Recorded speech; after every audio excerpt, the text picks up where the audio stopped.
3. Halo, kami dari kelompok 3, kelas AK41R. Pada kesempatan kali ini kami akan mempresentasikan mengenai chapter 20 pada mata kuliah Akuntansi Keuangan Menengah 2 dengan judul Akuntansi untuk Pensiun dan Imbalan Pasca Kerja. Kelompok kami terdiri dari saya, Minerva, Intan, Faizah, dan Janita. Tujuan pembelajaran kita pada hari ini itu untuk mendiskusikan dasar-dasar akuntansi rencana pensiun, menggunakan lembar kerja untuk entry rencana pensiun pemberi kerja, menjelaskan akuntansi untuk biaya jasa lalu, menjelaskan akuntansi untuk pengukuran kembali, menjelaskan persyaratan untuk melaporkan rencana pensiun dalam laporan keuangan, dan yang terakhir menjelaskan akuntansi untuk post-retirement benefits lainnya. Jadi yang pertama itu ada dasar-dasar akuntansi untuk program pensiun. Di sini program pensiun atau pension plan itu merupakan pengaturan di mana pemberi kerja memberikan manfaat atau pembayaran kepada karyawan yang sudah pensiun untuk layanan yang mereka lakukan di tahun-tahun kerja mereka. Akuntansi pensiun sendiri dapat dibagi dan diperlakukan secara terpisah sebagai akuntansi untuk pemberi kerja dan akuntansi untuk dana pensiun. Ada 3 pihak yang terlibat dalam program pensiun. Yang pertama itu ada employer atau di sini itu perusahaan. Dia itu berkontribusi terhadap dana pensiun berupa investasi dan pendapatan yang nantinya akan diberikan kepada penerima dana pensiun atau karyawan yang sudah pensiun. Program pensiun dapat dikatakan funded itu ketika pemberi kerja melakukan pembayaran ke lembaga pendanaan. Lembaga itu mengakumulasi aset dana pensiun dan melakukan pembayaran kepada penerima saat manfaat jatuh tempo. Beberapa program pensiun itu bersifat kontributor dan beberapa lainnya itu bersifat non-kontributor. Untuk yang kontributor itu karyawan menanggung sebagian dari biaya manfaat yang dinyatakan atau secara sukarela melakukan pembayaran untuk meningkatkan manfaat mereka. Sedangkan untuk yang bersifat non-kontributor itu pemberi kerjalah yang menanggung seluruh biayanya. Selanjutnya ada jenis program pensiun. Itu ada 2. Yang pertama, program pensiun manfaat pasti dan program pensiun iuran pasti. Kita akan bahas dari yang program pensiun iuran pasti. Jadi di program pensiun ini itu pemberi pekerjaan setuju untuk memberikan kontribusi kepada penerima dana pensiun dalam jumlah tertentu setiap periode berdasarkan formula. Formula ini dapat mempertimbangkan faktor-faktor seperti usia, masa kerja karyawan, keuntungan majikan, dan tingkat kompensasi. Program ini hanya mendefinisikan kontribusi pemberi kerja dan tidak membuat janji mengenai manfaat akhir yang dibayarkan kepada karyawan. Dan besaran dana pensiun yang nantinya akan diterima oleh karyawan itu dipengaruhi oleh beberapa faktor. Ada 3 faktor, antara lain jumlah awal kontribusi pada dana pensiun, pendapatan yang terakumulasi dalam dana pensiun, dan perbaikan kehilangan dana yang disebabkan oleh penghentian karyawan lainnya. Karyawan itu mendapat manfaat keuntungan atau risiko kerugian dari aset yang diberikan pada program pensiun. Pemberi pekerjaan hanya berkontribusi setiap tahun berdasarkan formula yang sudah ditetapkan dalam program. Akibatnya, biaya tahunan pemberi pekerja atau biaya pensiun hanyalah jumlah yang diwajibkan untuk berkontribusi pada dana pensiun. Pemberi kerja melaporkan kewajiban atau liabilities itu pada laporan posisi keuangannya hanya jika mereka tidak memberikan kontribusi secara penuh. Dan melaporkan itu sebagai aset jika pemberi kerja itu berkontribusi lebih dari jumlah yang diperlukan untuk harus mengungkapkan jumlah biaya yang tercatat untuk rencana kontribusi yang ditentukan. Untuk jenis program pensiun yang kedua atau program pensiun manfaat pasti, itu merupakan suatu program pensiun yang memberikan formula tertentu atas manfaat yang akan diterima karyawan pada saat mencapai usia pensiun. Formula yang umum digunakan untuk menentukan besarnya manfaat pensiun. Di bawah program ini atau program pensiun manfaat pasti ini, tujuan utamanya adalah untuk melindungi dan menginvestasikan aset sehingga akan cukup untuk membayar kewajiban pemberi kerja kepada karyawan nantinya. Pemberi kerja memiliki risiko dengan program ini karena mereka harus berkontribusi cukup untuk memenuhi biaya manfaat yang sudah ditentukan. Peran aktuaris. Aktuaris itu merupakan orang yang telah dilatih melalui suatu program sertifikasi yang panjang dan berat untuk menaksir probabilitas peristiwa di masa depan serta dampak keuangannya. Di dana pensiun ini, aktuaris itu bertugas untuk membuat prediksi mengenai angka kematian atau mortalitas, perputaran karyawan, suku bunga dan pendapatan, frekuensi pensiun dini, gaji masa depan, dan setiap faktor lainnya dalam hal perhitungan berbagai ukuran pensiun yang mempengaruhi laporan keuangan seperti kewajiban pensiun, biaya tahunan untuk menjalankan program pensiun, dan biaya amandemen program pensiun. Perusahaan itu melibatkan aktuaris untuk memastikan bahwa program pensiun itu sudah sesuai untuk kelompok karyawan yang dicakup.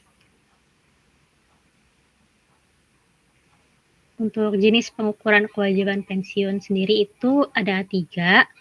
Yang pertama itu kewajiban tunjangan terjamin. Berdasarkan tunjangan yang dijamin sepenuhnya kepada karyawan.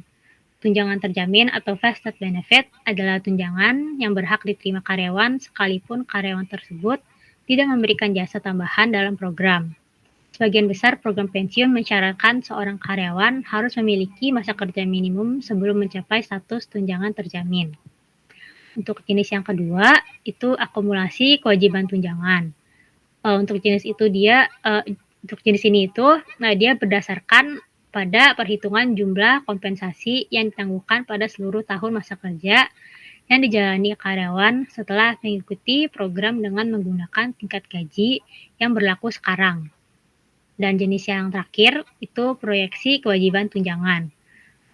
Untuk yang jenis ini itu dia berdasarkan perhitungan jumlah kompensasi yang ditangguhkan atas masa kerja terjamin maupun tidak terjamin dengan menggunakan gaji masa depan. Untuk berikutnya akan dijelaskan oleh Janita.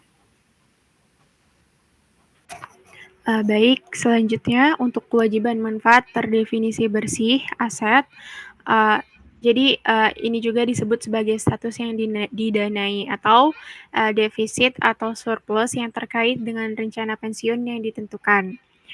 Defisit atau surplus itu diukur sebagai berikut, yaitu kewajiban manfaat yang ditetapkan dikurangi dengan nilai wajar aset rencana, itu jika ada.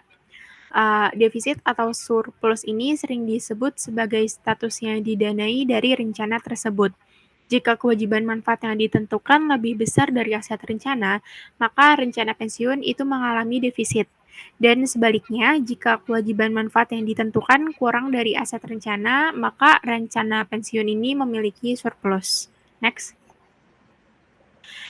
Selanjutnya, pada ilustrasi, yaitu kewajiban manfaat terdefinisi bersih aset sering disebut hanya sebagai kewajiban pensiun atau aset pensiun pada laporan posisi keuangan.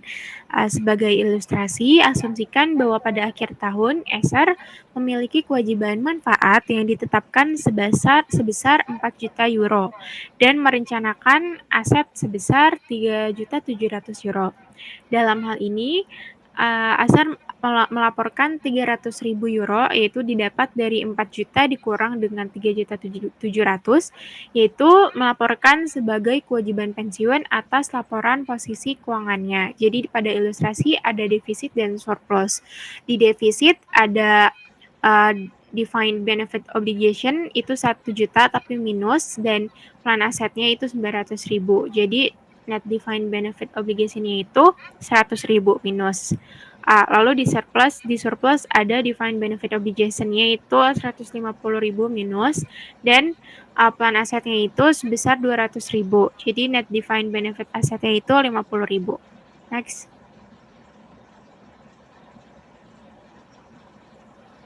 Next.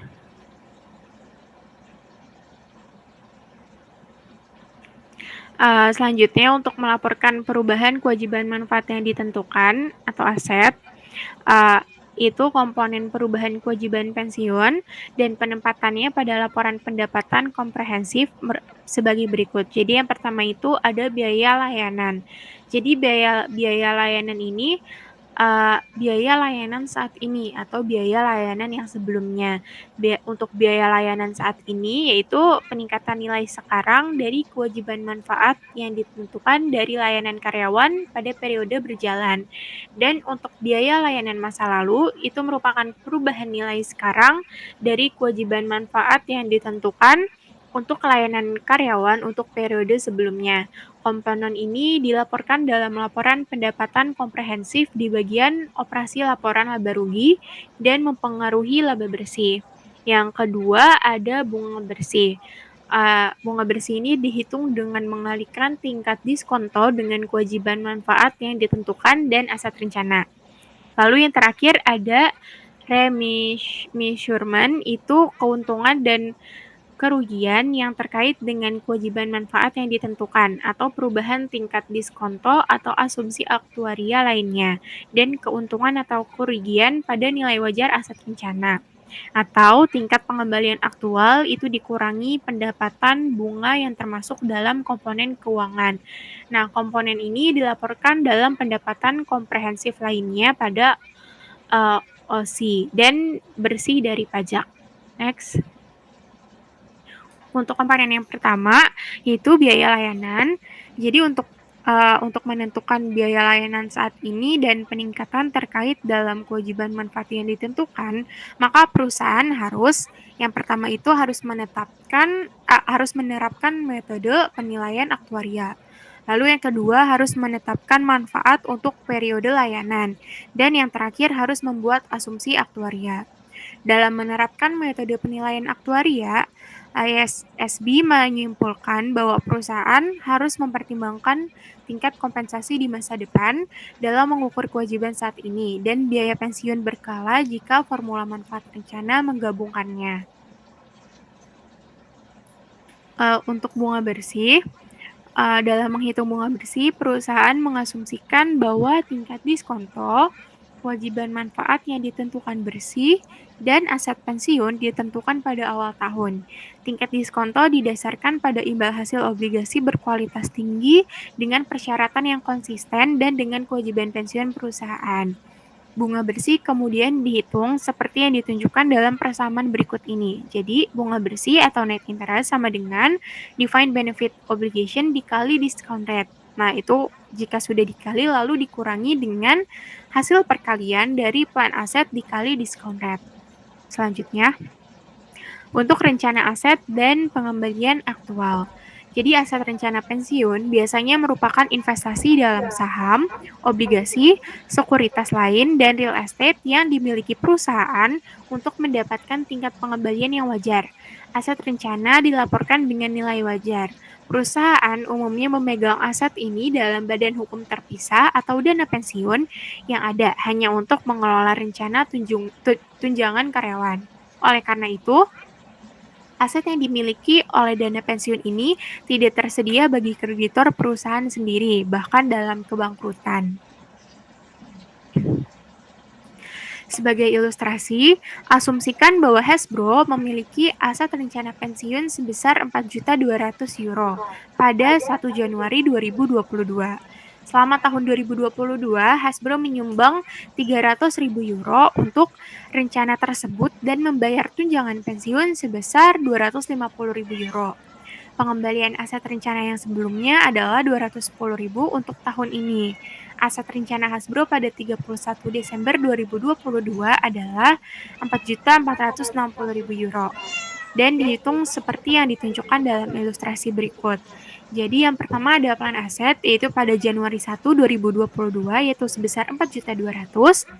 Lalu dijumlah dengan contribution Hasbro untuk rencana yaitu 300.000. Lalu ada actual return itu 210.000 dan ada benefit paid to employee yaitu 250.000. Dan jika semua itu dijumlah menghasilkan plan aset pada 31 Desember 2022 yaitu sejumlah 4.460.000 euro. Dalam beberapa kasus, perusahaan menghitung pengembalian aktual tersebut dengan menyesuaikan perubahan aset rencana untuk efek kontribusi sepanjang tahun dan manfaat yang dibayarkan sepanjang tahun. Persamaan dalam ilustrasi berikut dapat digunakan untuk menghitung pengembalian yang sebenarnya. Actual return itu sama dengan plan aset ending balance dikurang plan aset beginning balance dan dikurang dengan contribution dan dikurang dengan benefit paid. Jadi dalam hal ini sebagai ilustrasi perhitungannya sebagai berikut. Plan aset pada Desember 31 2022 yaitu sebesar 4.460.000 euro, lalu dijumlahkan dengan plan aset Januari 1 2022 yaitu minus 4.200.000, dan ini increase in fair value of plan asset yaitu sebesar 260.000. Lalu dikurangi oleh contribution to plan yaitu 300.000 euro dan ditambah dengan benefit payment to employee yaitu 250.000. Jadi hasilnya itu 50.000 atau minus 50.000. Jadi menghasilkan actual return itu 210.000 euro. Dalam hal ini, Hasbro memiliki pengambilan aktual yang positif atas aset rencana. Selanjutnya, menggunakan lembar kerja pensiun. Perusahaan sering menggunakan lembar kerja untuk merekam informasi terkait pensiun. Seperti namanya, lembar kerja adalah alat kerja. Lembar kerja bukanlah catatan akuntansi permanen, dan ini bukan pola jurnal atau bagian dari buku besar. Lembar kerja hanyalah perangkat untuk memudahkan menyiapkan entry dan laporan keuangan. Pada ilustrasi berikut menunjukkan format lembar kerja pensiun. Jadi, kolom entry jurnal umum dari lembar kerja yang di tengah itu menentukan entry yang akan dicatat dalam akun buku besar formal. Lalu kolom catatan memo atau memo record di sisi kanan yaitu menjaga saldo dalam kewajiban manfaat yang ditentukan dan aset rencana. Lalu perbedaan antara kewajiban manfaat yang ditentukan dan nilai wajar aset rencana adalah aset atau kewajiban pensiun yang ditunjukkan dalam laporan posisi keuangan. Jika kewajiban manfaat yang ditentukan lebih besar dari aset rencana, maka kewajiban pensiun terjadi. Namun, jika kewajiban manfaat yang ditentukan kurang dari aset rencana, maka aset pensiun terjadi. Next. Selanjutnya ada entry dan lembar kerja 2022. Untuk mengilustrasikan penggunaan lembar kerja dan bagaimana hal itu membantu dalam akuntansi untuk rencana pensiun, maka asumsikan bahwa Zarli memberikan informasi berikut terkait dengan rencana pensiunnya untuk tahun 2022. Yang pertama ada aset rencana untuk 1 Januari 2022 sebesar 100.000 euro. Yang kedua ada kewajiban manfaat pasti 1 Januari 2022 sebesar 100.000 euro. Lalu ada biaya layanan tahunan sebesar 9.000 euro dengan tingkat diskonto sebesar 10% dan kontribusi pendanaan sebesar 8.000 euro. Lalu manfaat yang dibayarkan kepada pensiunan selama tahun ini adalah 7.000 euro. Next. Jadi pada ilustrasi berikut merupakan lembar kerja pensiun atau pensiun worksheet pada tahun 2022. Jadi untuk general journal entries-nya atau di jurnal umumnya ada service cost itu 9.000, itu masuk annual pension expense di debit. Lalu ada interest expense itu 10.000, lalu ada interest revenue itu 10.000. Nah, di cash ada contribution itu sebesar 8.000. Lalu di memory card ini ada pada defined benefit obligation yaitu balance pada Januari 1-nya itu sebesar 100.000, service cost sebesar 9.000 dan interest expense sebesar 10.000, lalu benefitnya itu sebesar 7.000. Dan di plan asetnya balance Januari 1-nya itu 100.000, lalu interest revenue 10.000, untuk contribution itu 8.000 dan benefitnya 7.000. Lalu untuk Total annual pension expense-nya itu 9.000, untuk cash ada 8.000, dan untuk pensiun aset atau liability itu sebesar 1.000. Dan untuk memory card yaitu untuk defined benefit obligation-nya itu 112.000 dan untuk plan asetnya itu 111.000. Dan dengan menggunakan data ini, alam bekerja di ilustrasi menyajikan saldo awal dan semua entry pensiun yang dicatat oleh Zarli pada tahun 2022.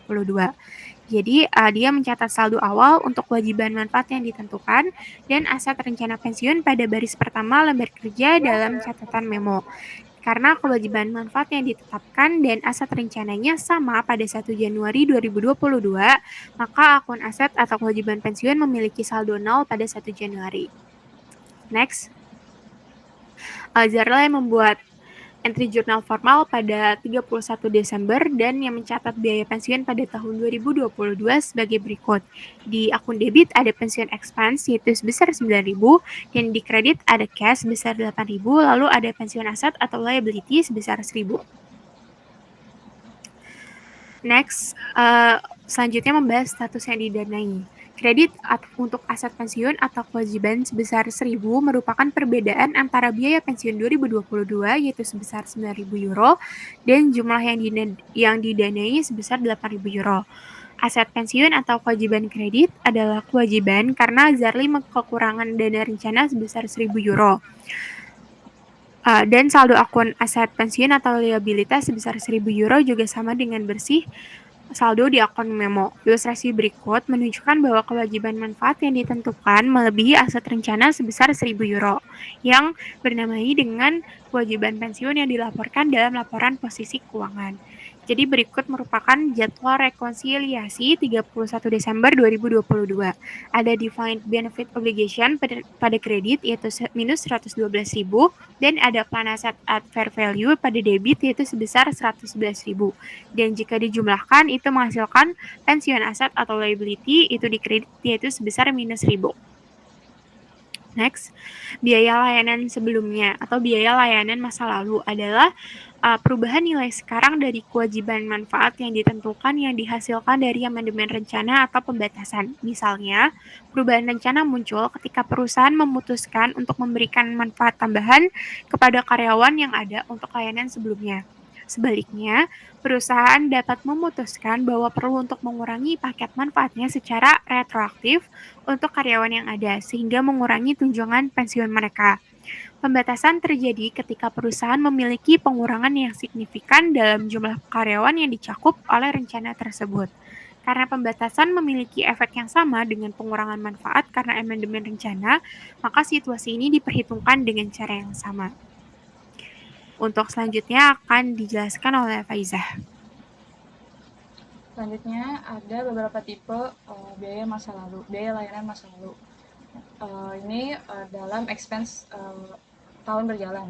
Pertama ada plan amendments, itu terdiri dari introduction of a plan, withdrawal of a plan, sama changes to a plan. Terus yang kedua, tipe kedua ada curtailments, itu significant reduction in number of employees covered by the plan.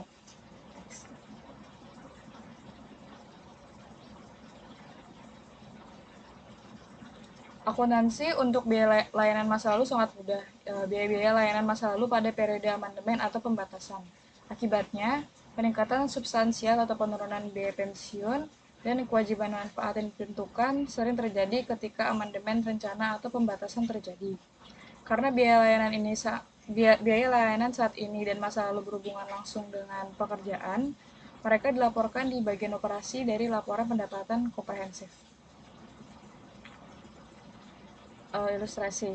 Melanjutkan ilustrasi Zarli AG hingga 2023 pada sebelumnya, mereka mencatat bahwa perusahaan mengubah rencana pensiun pada 1 Januari 2023 untuk memberikan karyawan manfaat layanan pada masa lalu dengan nilai sekarang sebesar 81.600.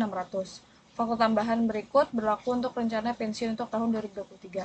Pertama, biaya layanan tahunan adalah 9.500.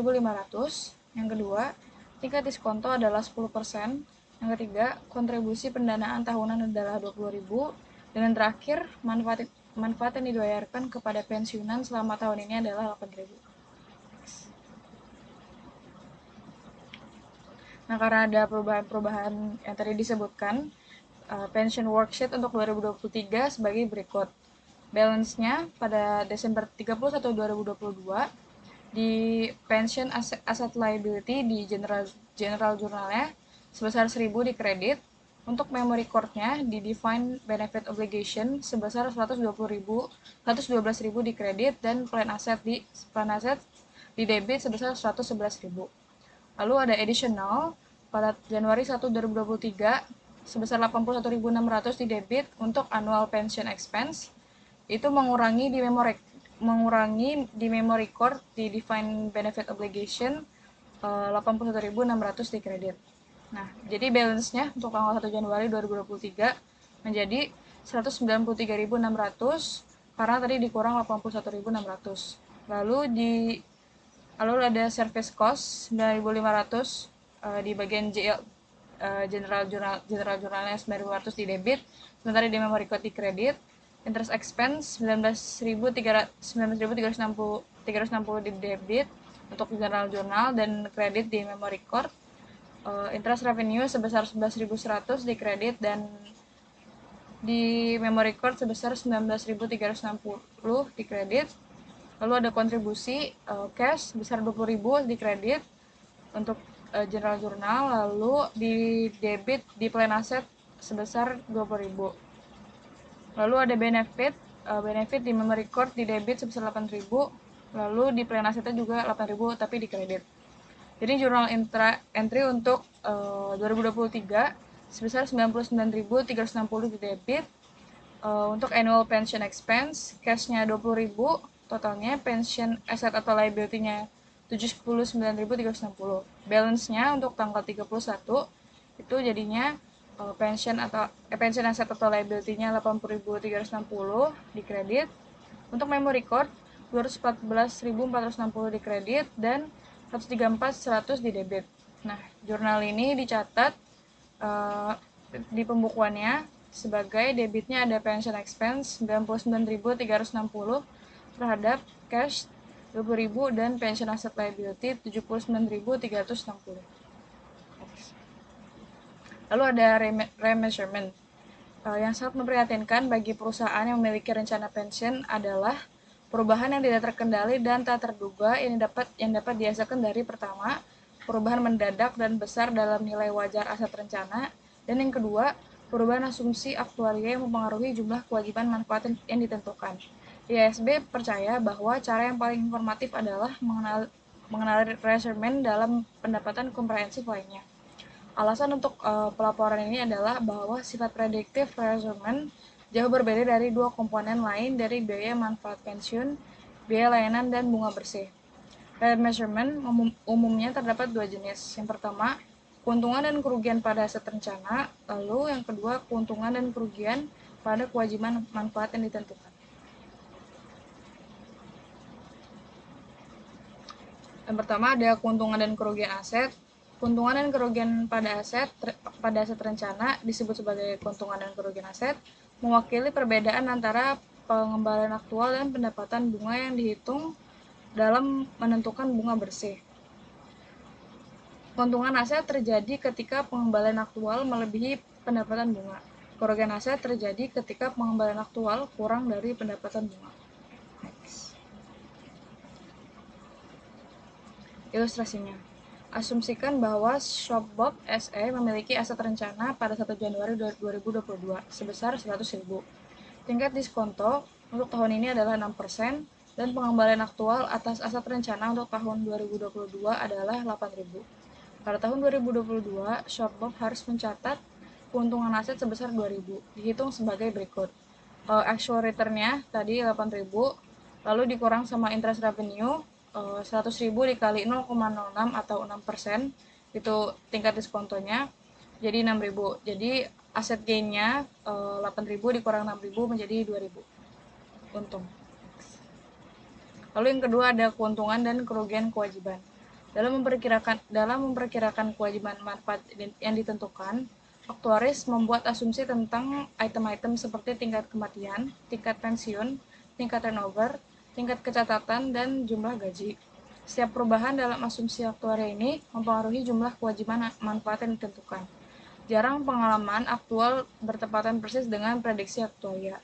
Keuntungan atau kerugian dari perubahan kewajiban manfaat yang ditentukan ini disebut keuntungan dan kerugian kewajiban. Perusahaan melaporkan perolehan liabilitas akibat penurunan saldo liabilitas terduga dan kerugian liabilitas dalam pendapatan komprehensif lainnya. Perusahaan menggabungkan keuntungan dan kerugian liabilitas dalam akun pendapatan komprehensif lainnya yang sama yang digunakan untuk keuntungan dan kerugian aset. Maka mengakumulasi keuntungan dan kerugian aset dan liabilitas dari tahun ke tahun dalam akumulasi pendapatan komprehensif lainnya. Jumlah ini dilaporkan pada laporan posisi keuangan di bagian ekuitas. Ilustrasinya. Melanjutkan ilustrasi Zarli sebelumnya, fakta-fakta berikut berlaku untuk rencana pensiun pada tahun 2024. Pertama, biaya layanan tahunan adalah 13.000. Kedua, tingkat diskonto adalah 10%. Yang ketiga, pengembalian aset rencana yang sebenarnya adalah 12.000. Yang keempat, kontribusi pendanaan tahunan adalah 24.000. Yang kelima, manfaat yang dibayarkan kepada pensiunan selama tahun ini adalah 10.500. Dan yang keenam, perubahan asumsi aktuaria menetapkan kewajiban manfaat pasti akhir tahun sebesar 265.000. Berikut pensiun worksheet untuk tahun 2024. Balance-nya pada tanggal Januari 1, 2024 sebesar 83.360 di kredit untuk general journal, terus di memory card-nya 214.460 untuk defined benefit obligation dan 134.100 di debit point aset. Lalu ada service cost sebesar 13.000 di debit untuk general journal dan kreditnya di memory card. Lalu ada interest expense sebesar 21.446 di debit, annual expense di kreditnya defined benefit obligation 21.446 di kredit. Terus ada interest revenue sebesar 13.410 di kredit. Lalu dicatat debitnya di plan asset sebesar yang sama. Lalu ada kontribusi di cash sebesar 24.000 di kredit dan di plan aset 24.000 di debit. Lalu ada asset loss, itu taruhnya di OCI gain loss sebesar 1.410 di debit dan plan aset sebesar 1.410 di kredit. Lalu ada liability loss sebesar 26.594 di debit dan 26.594 di kredit untuk defined benefit obligation. Lalu totalnya menjadi untuk annual pension expense sebesar 21.036 di debit, 24.000 di kredit untuk cash, dan gain loss-nya 28.004 rupiah di debit dan 25.040 di kredit untuk pension asset liability. Lalu ada jadi sehingga balance-nya untuk tanggal 31 2024 28.004 debit di gain loss, 105.400 kredit di pension asset liability, 265.000 di kredit defined benefit obligation, dan 159.600 debit plan asset. Jadi jurnalnya untuk mencatat transaksi ini, di debit ada pension expense sebesar 21.036, other comprehensive income 28.004 terhadap cash-nya 24.000 dan pension asset liability di kredit 25.040. Next. Lanjutnya, Zarli membawa saldo akhir 2024 yang sebelumnya untuk aset pensiun atau kewajiban dan akumulasi pendapatan komprehensif lainnya ke depan sebagai saldo awal untuk akuntansi rencana pensiun pada tahun 2025. Saldo ini akan disesuaikan dengan perubahan dalam kewajiban manfaat yang ditentukan dan merencanakan aset seperti yang ditunjukkan pada contoh sebelumnya. Misalnya, asumsikan bahwa rencana pensiun Zarli memiliki aktivitas berikut pada tahun 2025. Ada pension expense-nya 17.450, kontribusinya 32.000, asset gain-nya 13.150, decrease in pension asset liability-nya 27.700. Karena ada informasi-informasi tersebut, jadi di pension worksheet untuk tahun 2025 balance-nya ini tahun kemarin, Terus journal entry untuk tahun 2025 di annual pension expense-nya seperti keterangan sebelumnya ditambahkan 17.450 di debit dan cash-nya 32.000 di kredit, di gain loss-nya 13.150 dan pension asset liability-nya 27.700 sesuai dengan perintah ilustrasi sebelumnya. Jadi akumulasi OCI pada Januari 1, 2025 sebesar 28.004 di debit. Balance-nya menjadi 14.854 untuk gain loss-nya, 77.700 untuk pension asset liability, defined benefit obligation yang menjadi 303.560 dan plan asetnya menjadi 225.860 di debit. Next. Lalu ada reporting pension plans in financial statement. Fenomena yang signifikan dan kompleks seperti pension melibatkan persyaratan pelaporan dan pengungkapan yang luas. Persyaratan ini terbagi menjadi dua kategori, yaitu pertama dalam laporan keuangan dan yang kedua dalam catatan laporan keuangan. Next.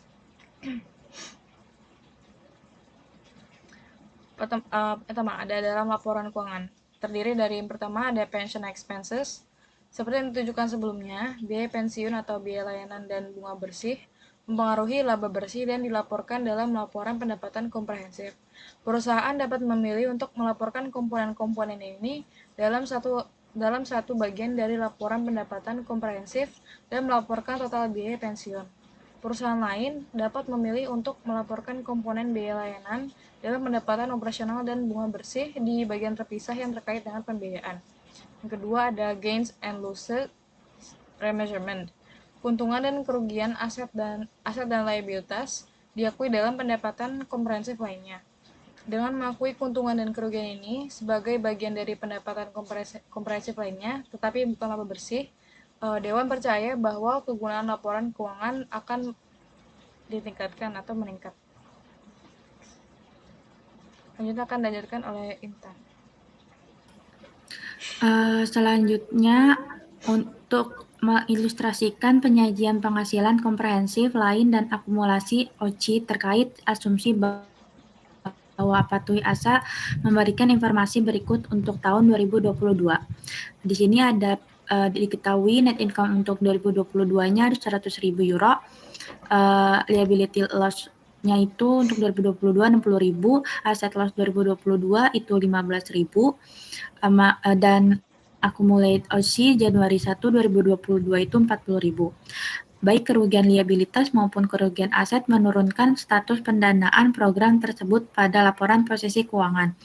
Hal ini terjadi karena kewajiban imbalan pasti meningkat dan aset program menurun.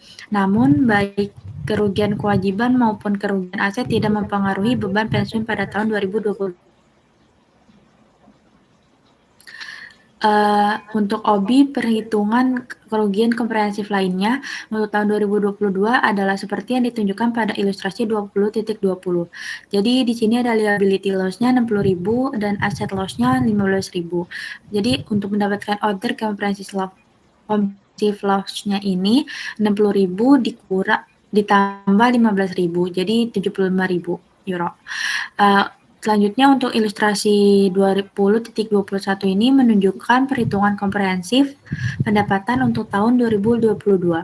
Jadi net income-nya itu 100.000, other comprehensive loss-nya itu 5.000. Jadi dapatkan comprehensive income-nya itu 100.000 dikurang 75.000 jadi 25.000. Selanjutnya ada komponen pendapatan menggunakan salah satu dari dua pendekatan dua atau yang kedua pendekatan satu pernyataan atau laporan gabungan pendapatan komprehensif. Next. Selanjutnya untuk mengilustrasikan pendekatan dua pernyataan tersebut, diasumsikan B telah melaporkan laporan laba rugi tradisional. Laporan laba rugi komprehensif ditunjukkan pada ilustrasi 20.22. Di sini terdapat comprehensive income statement kepemilikan. untuk Desember 31 2022. Jadi net income-nya itu 100.000, kemudian ada other comprehensive loss-nya itu ada liability loss itu 60.000 dan ada asset loss 15.000. Jadi total other comprehensive loss-nya itu 75.000. Untuk pendapatan comprehensive income-nya itu 100.000 dikurang 75.000 jadi 25.000. Untuk perhitungan akumulasi penghasilan komprehensif lain sebagai dilaporkan dalam ekuitas pada tanggal 31 Desember 2022 ditunjukkan pada ilustrasi 20.23. Di sini untuk melanjutkan ilustrasi sebelumnya, terdapat accumulated other comprehensive income itu Januari 1 2022 sebesar 40.000. Other comprehensive loss-nya itu 75.000. Jadi accumulated other comprehensive loss-nya ini untuk Desember 31 2022 35.000. Terlepas dari format tampilan untuk laporan laba rugi, akumulasi kerugian komprehensif lainnya dilaporkan dalam ekuitas bagian dari laporan posisi keuangan. Patuhi ASA seperti yang ditunjukkan pada ilustrasi 20.22 yang menggunakan data asumsi untuk modal saham atau informasi laba biasa dan laba ditahan. Di sini terdapat statement of financial position kepemilikan OB ASA. Untuk Desember 31 2022 equity section-nya itu ada share capital ordinary 100.000, retained earnings itu 60.000 dan ada accumulated other comprehensive loss-nya itu 35.000. Jadi total equity-nya itu 100.000 ditambah 60.000 ditambah 35.000 jadi 125.000. Selanjutnya ada pengakuan status dana bersih dari program pensiun.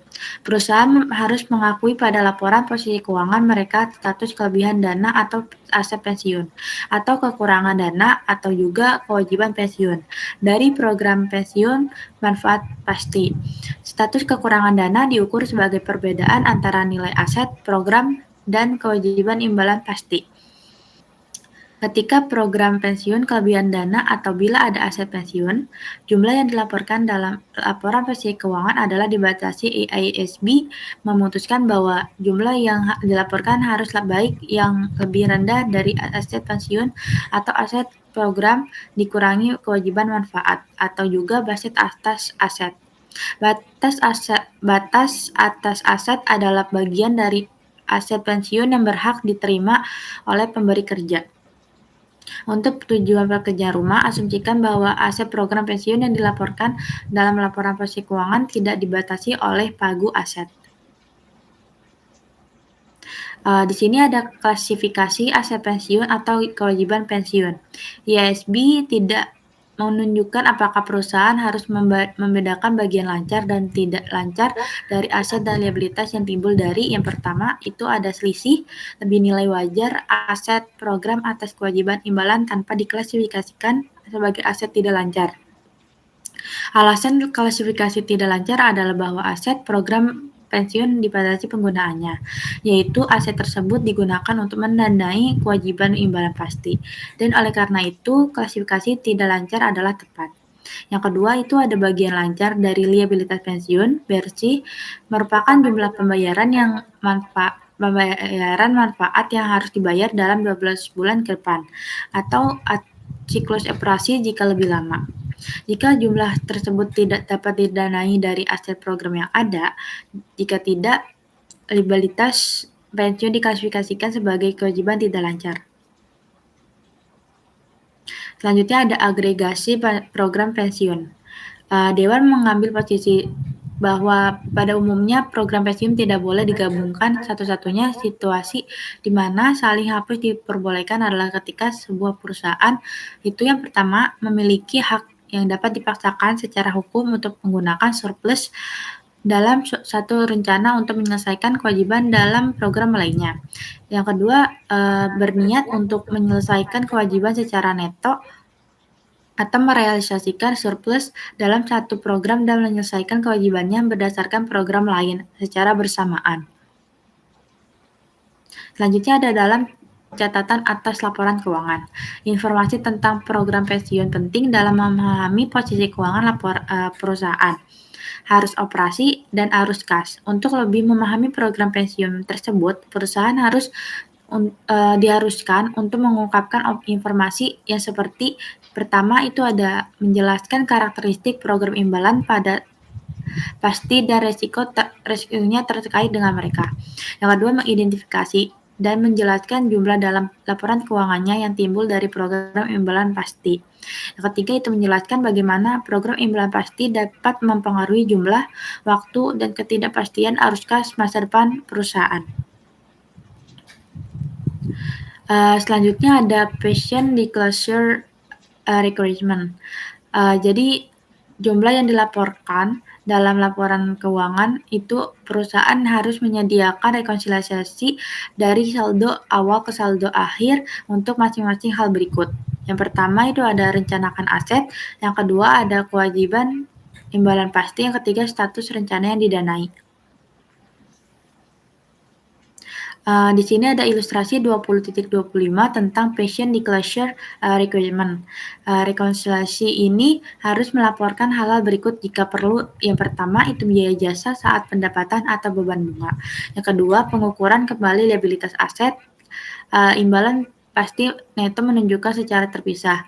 Atau yang A itu imbal hasil aset program tidak termasuk jumlah pendapatan bunga yang dihitung dalam.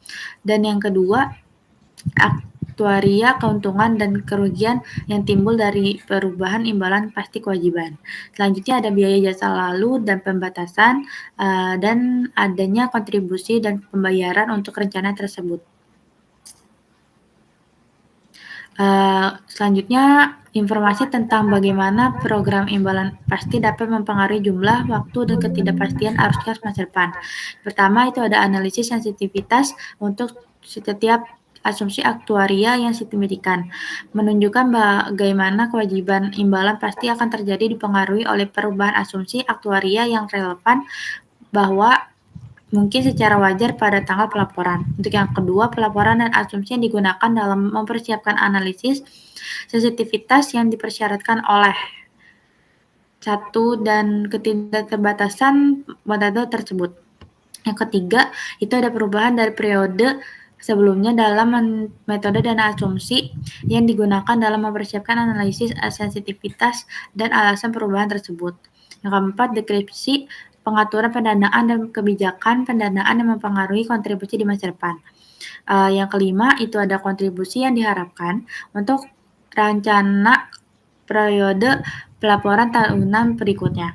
Untuk yang keenam, informasi tentang profil jatuh tempo kewajiban imbalan pasti termasuk informasi tentang distribusi waktu pembayaran imbalan, seperti analisis jatuh tempo pembayaran imbalan.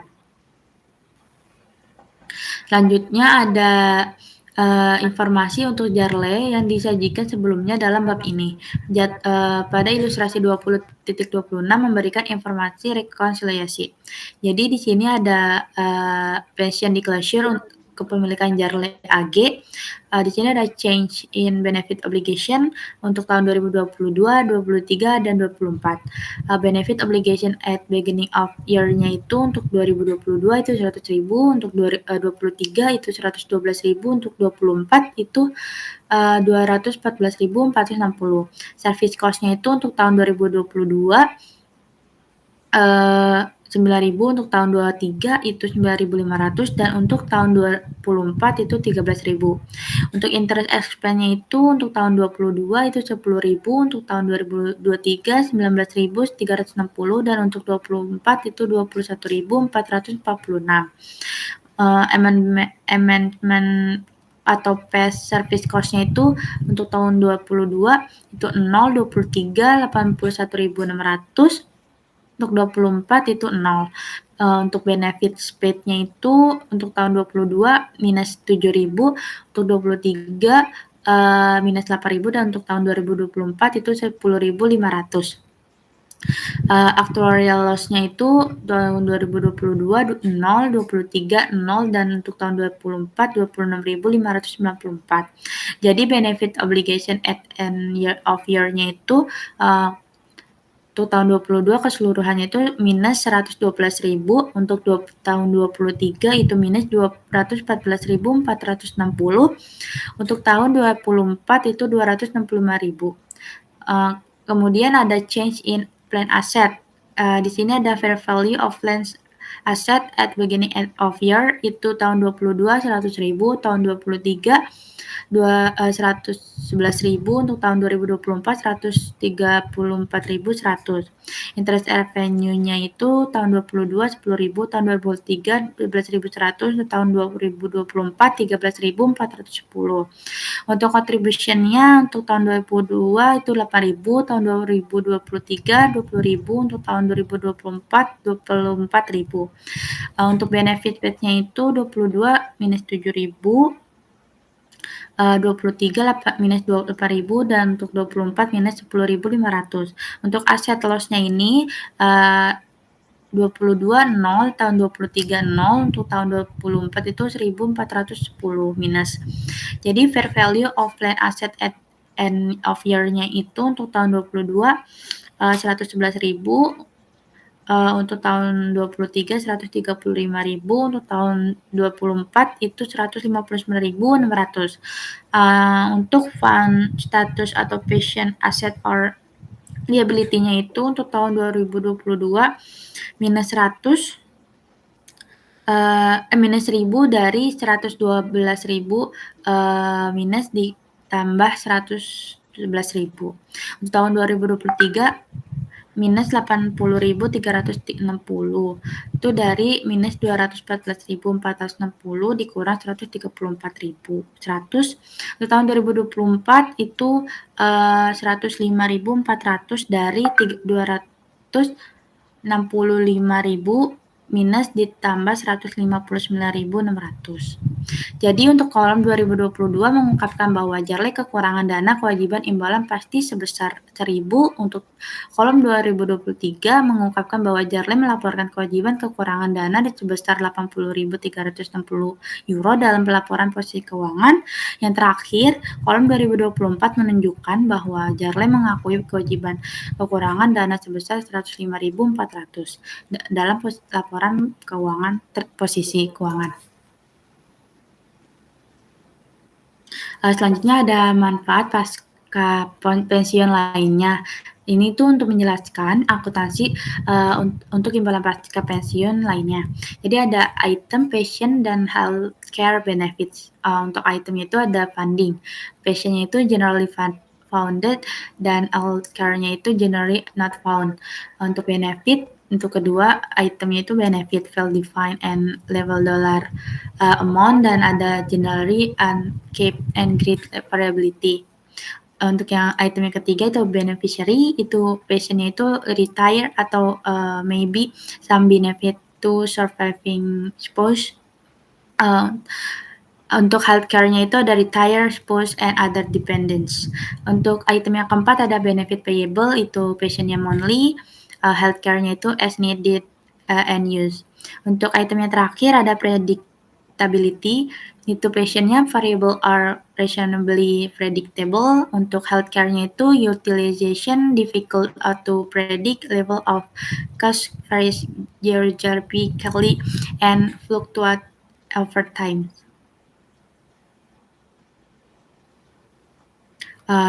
Lalu ada dua perbedaan dalam ilustrasi 20.27 menyoroti mengapa mengukur pembayaran masa depan jauh lebih sulit untuk program tunjangan kesehatan daripada untuk program pensiun. Yang pertama, banyak rencana pasca pensiun tidak menetapkan batasan pada tunjangan kesehatan. Yang kedua, tingkat penggunaan manfaat kesehatan dan biaya perawatan kesehatan sulit diprediksi.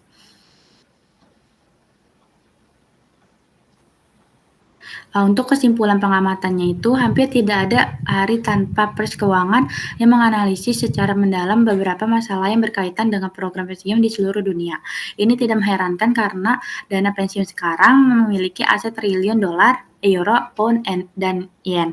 Seperti yang telah dilihat, masalah akuntansi yang terkait dengan program pensiun sangat kompleks. Amandemen terbaru untuk IAS 19 seperti yang dibahas dalam bab ini telah mengklarifikasi banyak dari masalah ini dan harus membantu pengguna memahami implikasi keuangan dari program pensiun perusahaan pada proyek keuangannya, hasil dari operasi dan arus kas.